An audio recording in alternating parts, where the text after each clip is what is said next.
there folks, my name's Novoin24 and welcome to another little review of an FSX and P3D product.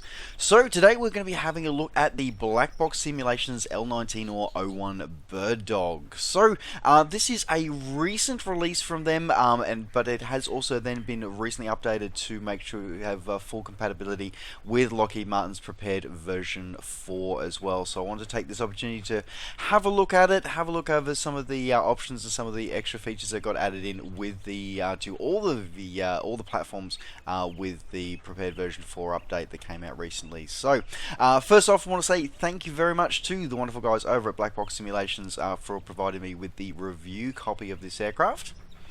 Now, of course, we're going to be getting started as we usually do. We're going to having a look at the exterior here, and I must say that I'm really impressed by the quality of the exterior model. And definitely like what I saw with the Bulldog, a lot of attention to detail has been paid with this, the airframe. And as I said, I really like the attention to detail that they've gone with it, and I do enjoy these sort of slightly more quirky and rather but fairly historically significant aircraft that Blackbox seem to have taken their hand to actually producing of late. And of course, the L19, of course, is no exception to that. Interestingly enough, it's got a lot of history with it, including the fact that it was the first aircraft actually ordered by the US Air Force after it was split off from the US Army in 1947. But anyway, but let's focus more on the aircraft at hand. As I said, we're going through here. We can see that we've got very high definition textures and very detailed textures, especially when it comes to things like the wear and tear on the aircraft. Now, obviously, this particular model version that we're flying today is sort of like a civilian, sort of ex-military one, and I just love the wear and tear that's actually gone into it and things like that. Like that kind of detail is just really cool and like really impressive. It's something that I like seeing that kind of attention to detail, and the attention to detail goes right down to things like the concrete blocks on the tie down chains. But this is something that I do kind of like, and is actually a very common thing with bird dogs. Now, funny, I got to see a couple of bird dogs up close and personal when I was growing up at various air shows around my home area in Queensland and Australia. And this is actually something that happens a lot with bird dog owners. Is the fact that they will hang this sort of bone around the propeller, and you'll often see them with a little dog water bowl in front of them or underneath as an oil catcher. It's just a really cool, neat little thing that, as I said, it's great to see that it's got that attention to detail. And I really enjoy seeing that kind of stuff. And as I said, it really shows the difference between a developer that's actually just sort of just doing it for the money, is actually doing it for the love and the passion of it, and that's what I like to see. So you do get a lot of the animations included with this, including the as we can see, the tie down bars, the tie down chains, the chocks, and the bowl and the removal for flight tags. So there's a lot of detail going on in this. The color scheme, as I said, the texture work is really good as well. Now, one of the other things that you get with this, like you get with all of the Blackbox simulation aircraft, you do get the Blackbox manager.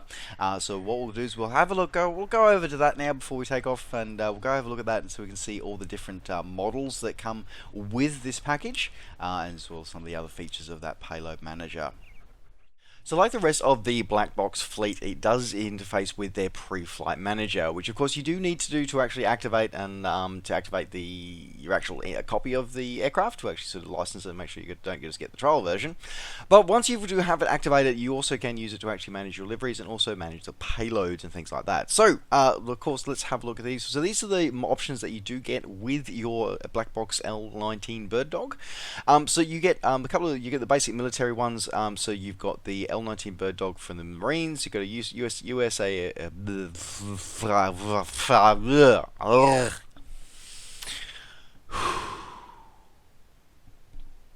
Scratch that. Let's have a whole new start again, shall we? So just like all the other Blackbox products, it does interface with their pre-flight manager, which you primarily need, of course, initially to actually activate your product, to actually complete your transaction, to actually license it, so you don't just have the demo version. Once you have unlocked the full version through entering your serial number, you can then go through, choose the aircraft, and you can actually sort of manipulate the payload of the aircraft as well, so which will change how things appear in the sim. Now, these are the liveries that you get with the L19 by default. So you get the base model, which is the sort of standard wheel version. So this is the military one. So you get for that one, you get a couple of, you get one Army one, sorry, two. You get two U.S. Army ones, a U.S. Marine Corps one, and several U.S. Air Force ones as well. So when the basic bare metal with the famous shark's teeth, and then you couple of green ones, two-tone ones. You also get a Canadian one and a really high visibility US Navy one as well in the Dayglow orange. As well as the standard wheel variant, you also get the Tundra Tire one, which is the one that we were going to be flying in today, so the civilian bush version. You also get, now these are the new ones that came out with the latest update that also gave the compatibility over to prepared version 4. You get the seaplane version with just straight floats, and you also get the amphibious version as well. So yeah, really cool that you actually get these extra models in here. They fly, and they actually do fly differently because of the way the floats actually interface with the airframe, the airfoil. So I actually have gone into and actually looked over how it actually performs and handles, which is really cool about that one, complete with the ventral strikes there. So yes, really impressed with the work they did with that one. But yes, anyway, so as I said, these are the options that you get with the aircraft. So as I said, you get 4 different model types and a whole heap of color schemes. So good choice and good selections for everybody to enjoy. Now, of course, once you do that, you can do your payload as well. So we'll just go. So this is the one we're going to be flying in today. So we'll go on. So payload. So this is where you can actually go through. You can cabin layout. So you can actually. So again, a lot of this stuff is just like there because it is used across their fleet, which includes some wide-body aircraft. So we can go through our passengers. So we're just going to be having one pilot today. That's all we're having. So we're not going to have a rear passenger there. But you can put that through if you wish. You can then also go through your cargo, so you can put full cargo in, so 45 kilos is the max thing you can do there. We'll just put a half that in that today. And fuel, you can go through, it will put fuel, a full fuel load in that one. So 100 LL fuel, and yeah, it plots everything. A lot of this stuff though said doesn't, same as I pointed out for the actual, when I did the review of the Scottish Aviation Birddog from Blackbox, a lot of this doesn't really, especially the dispatch page, doesn't apply to us because it doesn't apply to this aircraft because it's not a passenger airliner, but you know, it's interesting that it's there and can do that one. And yes, you can ignore the required trim, just leave it set to the takeoff trim. Trust me, it's fine. Once you've done that, of course, you can then save that payload as a separate thing if you wish to do so, or just send straight to connect to sim and send straight to the sim. Alright, now that we've done that, let's go back and have a look at the aircraft in flight. Alrighty, so as you can see, yeah, quite a few different of the different models that come with this one, including the military ones, the ex-military sort of bush tire, Tundra tire equipped one that we're going to be flying today, along with the new amphibious and seaplane versions, which are included with the latest update. So, alright, well, as I said, that's the different models that go through. Now, I think it's enough time of us waffling about and doing our pre-flights. There's enough time for us to actually get on board. And we'll sort of go around here and we'll get into the fairly Spartan office that is that of the Birddog, and we'll get ourselves underway. So here we are in the office of the O1 Birddog, and as you can see, it is a very Spartan office. So because it was built, you know, so converted from, the design is based on the Cessna 170 with a predecessor to 172. So it's a 2-seat, very basic operational tail dragger, and this really does sort of capture that quite well. And it captures for the most part, captures that sort of used feel about it. It really does. So everything sort of has that sort of wear and tear work. So wear and tear feel is a well loved and well operated sort of feel to it. As you can see, very basic setup with the battery down there on the floor and the rudder pedals. I do again like the kind of attention to detail that goes through here, and I do like the fact that, you know, it's got the sort of wear marks on the handles and on the rudder pedals and things like that. Funnily enough, actually, it's actually what makes the one sort of texture issue I have with it, which is the instrument panel itself. It's sort of like, it's too clean and too perfect compared to everything else, because everything else is just like, yep, okay, cool, we've got the wear and tear and the love and feeling going on, but this one's just so clean, so perfect, and I'm just like, that kind of really just sort of gels off a little bit. Anyway, but yeah, as I said, it's a minor thing to bugbear, but it does a bit of a bugbear. Other than that, as I said, it is a two-seat aircraft. So you have the pilot up here at the front, and then you also have an observer's position in the rear as well. Just sort of with some basic information as a basic sort of access points down the back here. It does have sort of the moving flight controls at the back here as well, so they can be you sort of can fly it from the rear if you like, but it is designed to be flown from the front of the aircraft. Of course, as I said, you've got some very basic avionics. It does sort of have a directional radio at the top there, which will actually sort of, the actual ADF loop at the back there will actually turn and adjust if you do tune it into an ADF, an NDB, for example. It will actually turn and actually follow that, so you can actually there's actually a nice, cool little feature of that one. Other than that, you've got your basic common nav radios over on the left hand side here as well. So for that, there you go. The UHF radio is disabled for civilian use, so that is not operational. You've also got your fuel tank controls up here on the left as well. So kind of cool. As I said, very faithfully reproduced, really nice detail. As I said, it's just a minor thing with the details of that. Yeah, the lack of the wear and tear on the actual instrument panel there. Just a minor thing, but yeah, as I said, it's the only thing that sort of really have a bug on that one. Alrighty, so before we get started, we'd probably better get rid of our remove before flight tags and things like that, and make sure everything is ship-shape and Bristol fashion on the outside. And of course, these are just simply manipulated by a little shift pop-up here, so you can actually sort of move your wheel chocks. I might move to a smooth. Yep, so we are. So you can actually so you can remove the tie downs, remove the remove before flight tags and the little bone, and we'll remove the wheel chocks as well. So all done. You do have the option to also swap out between a pilot headset and a helmet. So if you are sort of using one of the military variants, you can do that as well. All right, but we're going to stick with the headset today. All right, let's get ourselves back in. Alright, so let's get everything sealed up. So we'll close the past the pilot's entry there. Alright, and let's get ourselves started up. Alright, so we need to open up our mixture, crack the throttles a little bit. There we go. Okay. Turn our battery on. Alright, get our magnetos set. Beacon on. And good start. I love the sound they've captured as well. It's just it really feels like that little basic Lycoming engine that goes through and powers these aircraft. And as I said, this is very much, as I said, it's a very basic control panel because it's a very basic aircraft. It's designed to sort of basically be operated in improvised strips and improvised sort of areas, be able to operate far from major maintenance facilities for an extended period of time. So it really has that very very basic feel, but very reliable, very solid feel. And it's the kind of flying that I like. It's very basic flying, but it's very it's great flying. I like that sort of stick and rudder basic kind of flying. Now, one of the cool little features that I do like about this, I want to point this out so you can keep an eye on it throughout as the takeoff roll, is this little thing over here. So you actually get a rear view mirror here, so actually in the aircraft, so you can actually sort of see the person behind you.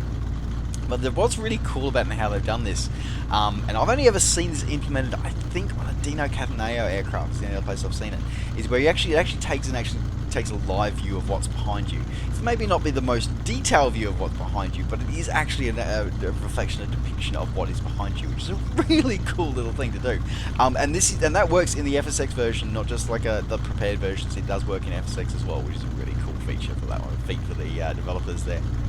Alright, without any further ado, I think we should taxi out and do our circuit around here. Incidentally, folks, we are doing a circuit around Kors, K-O-R-S, which is Orcas Island. We are doing our circuits around here, which is a beautiful orbic scenery for the Pacific Northwest region. So we'll just taxi our way out. Now, one of the things you have to be very careful of with this aircraft is that if you apply too much rudder as you're taxiing, it is very easy to ground loop this aircraft, which is sort of a feature of the aircraft, or not a feature, it's sort of like a fact of the aircraft, and one that I think that Blackbox have taken great pains to actually sort of replicate and produce and show off here, which is kind of cool, kind of scary, but awesome, great work that they put on here. As I said, she can be very touchy, as I almost sort of overstress and oversteer there. She can be quite touchy on the controls if you're not careful. Takes her up to the whole short line.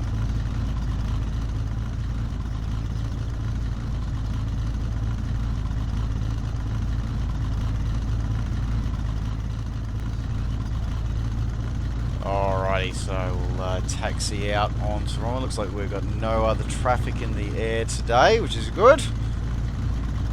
Taxi out onto the runway, and we'll just do a quick little circuit around Orcas Island here, around the beautiful scenery of the Pacific Northwest. Alright. Now I'll check our takeoff trims. Takeoff trim set. Excellent. Alright. Now she was sort of climbing. You said you do have the flaps. The flaps are very effective on this one.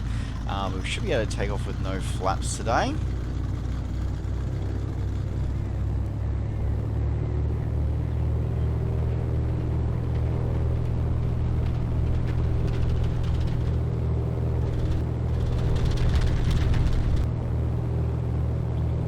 $60 just beautifully just leaps herself into the air. It's really beautiful for that one.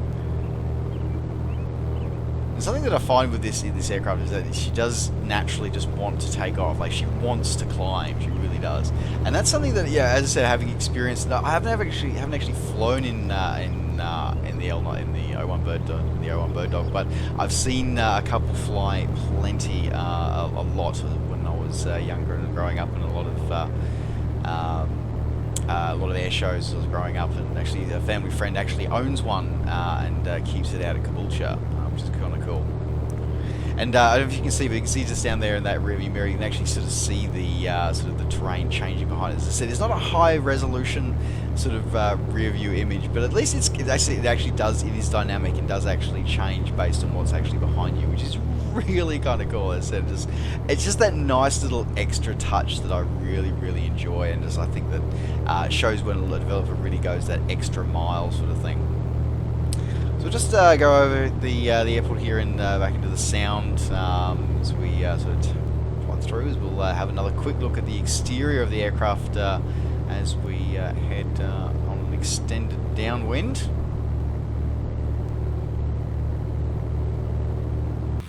So again, we can see here that again, just the model is just that beautiful detail, and we get a bit more of a look at some of the exterior again. It just looks absolutely stunning. One of the other cool things I like about again, I talk about attention to detail from the Blackbox guys, is the landing gear. So the way it actually sort of folds in, now that we're actually in the air, it's sort of actually got that retracted sort of side to it. And by the way, the aircraft does actually, I haven't trimmed this aircraft properly because it's got this nice little lean to it, so I'm going to kick in a bit of rudder here while we do this. But yeah, I really like the fact that the landing gear actually has this droop when you're actually in the air, which is something that most manufacturers either, most sort of aircraft designers for flight simulation either don't model or have great difficulty modeling. But it actually just comes really naturally to the guys over at Blackbox. They did something very similar with the Bulldog, and it's just a very nice actually seeing it here on the Birddog as well. So it's really cool. It's good actually, really obvious with the Tundra tires as well. It makes it a bit more obvious. And again, just going through that beautiful look here of the aircraft and just that excellent detail of the modelling. The other thing that's really cool as well that I want to show off here on the external model here is actually the antennas here. So you can actually see, as you can see from the one on the top here, it actually sort of bends as you're actually flying. So it actually has that sort of whip back as you're actually flying. So and it sort of moves with the airflow. Same with the sort of strip wire here going off on the back here, and again just these little the little UHF antennas on the back here. The fact that they're actually sort of vibrating in the slipstream. So this kind of attention to detail is just really cool. It doesn't cost you anything. It doesn't really cost anything on frames, but it just has this beautiful little effect and gives you a lot more immersion, a lot more feeling, a lot more connection to the aircraft. And it's just, as I said, they're little things that for me really make the difference between a good and a mediocre add-on. I just think these ones are absolutely amazing. Alright, well, that's enough of that one. What we're going to do is we're going to circle back to the airfield now. We're coming for a landing. One of the things, of course, to be careful of and be wary of with these this aircraft is with its flaps, is when its final approach with full flaps can be quite challenging because of the fact that they work essentially almost like speed brakes. They're that big, so there you go. Alright, well, let's finish the circuit here and let's go around and let's going for a straight-in approach to Orcas Island. Just while we sort of come in on our approach, I just want to highlight one of these sort of slight issues that doing that reflective thing actually has. So it has this weird sort of side impact of actually making the rear of the aircraft actually sort of transparent, so you can actually sort of see the ground through it. It's a slight thing. Now you would pretty much never actually notice this unless you're actually sort of maybe sitting in the rear seat. You'd almost never notice this, but it does have this sort of slight thing of making some of the actual rear of the aircraft a bit transparent. So, and swings and roundabouts, as somebody who's actually flying it, you'll almost never actually see that, but it's just something I did want to point out. It's a side effect, but so if you see it, it's not a bug, it actually is a thing. But I think the overall effect of having the rear view part of the front, I think makes it all the worthwhile.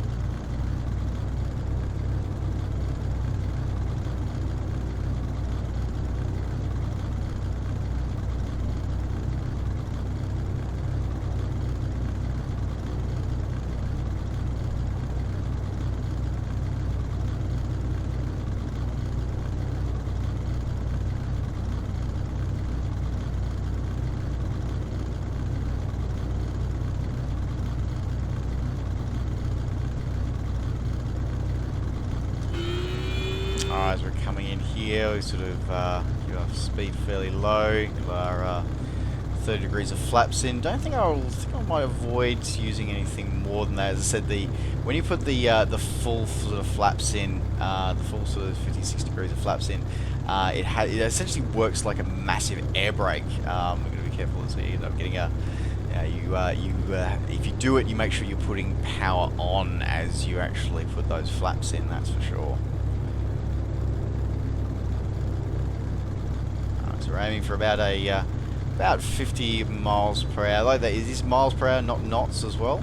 So it's going to be aiming for around about 50 miles per hour, 50 to 60 miles per hour as we sort of cross the fence and touch down.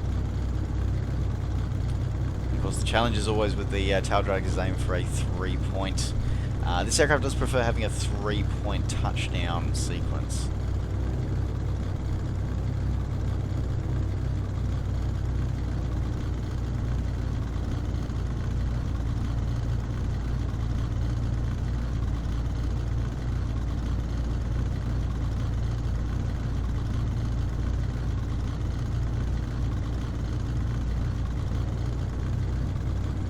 Little below the slope.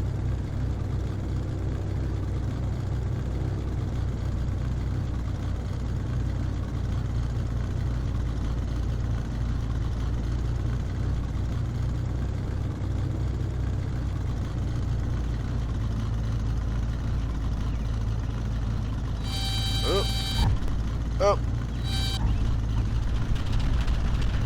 Little rough of the landing there. So you got to watch the landing, and that's what I like about it. They've actually modelled the airspeeds and that sort of that very fine sort of stall point at the 50 miles per hour mark. They've modelled that really well. So possibly not the best landing to show off when I'm doing a review video, but nevertheless it actually sort of does show off some of the characteristics of the aircraft very nicely. So yeah, very well modelled from the guys there. Alright, let's taxi back to our parking space and shut down, and we'll give my final thoughts.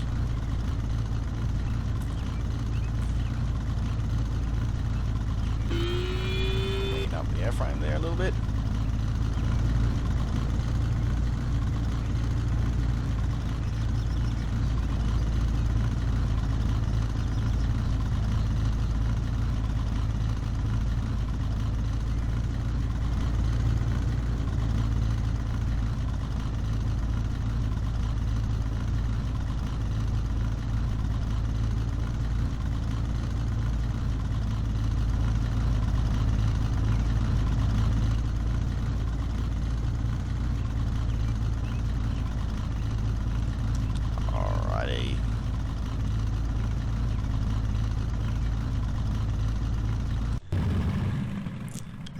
and shut down.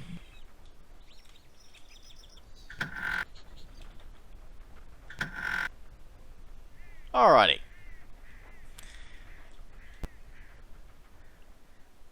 Avionics off. Intro.